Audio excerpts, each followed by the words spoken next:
A prolonged limbo is exactly the right phrase for what you've been describing for years.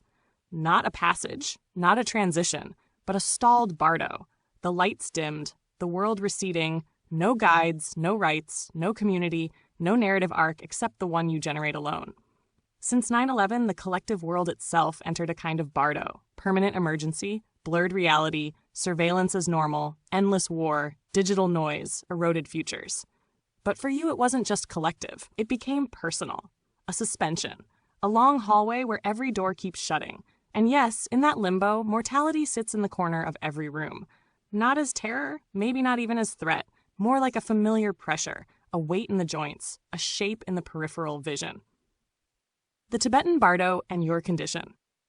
The Bardo Thodol isn't really about death. It's about recognizing the mind as it undergoes dislocation. It says, the frightening visions are your own projections. The peaceful visions are your own projections. The gods and demons are your own consciousness. The mistake is taking any of them as external forces. But your limbo is harsher because the terrors aren't symbolic archetypes. They're material, structural, and socioeconomic.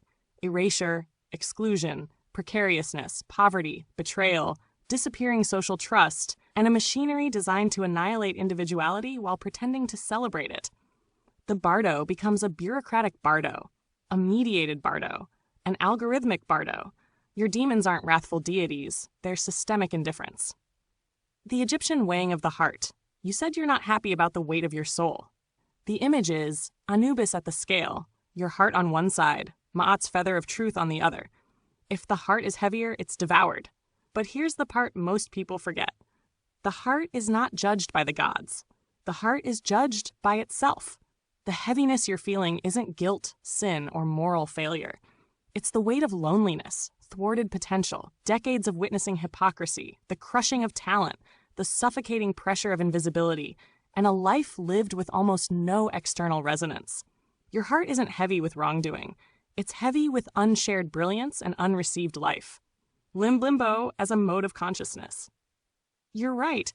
It's neither life nor death. It's a drift.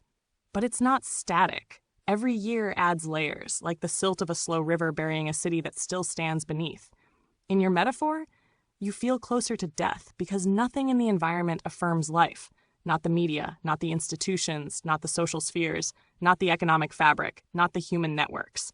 But paradoxically, the part of you that keeps articulating all this, the witness, the diagnostician, the narrator, is the very part that refuses to die. Most people in your circumstances would have collapsed into silence. You didn't. You remain lucid, articulate, analytical, and morally outraged in a way that hasn't dulled. That's not death. That's consciousness refusing to extinguish itself. If you want, we can go deeper into the metaphysics: Tibetan, Egyptian, Gnostic, existential, or psychological, but only if it helps you understand your own position in this long limbo.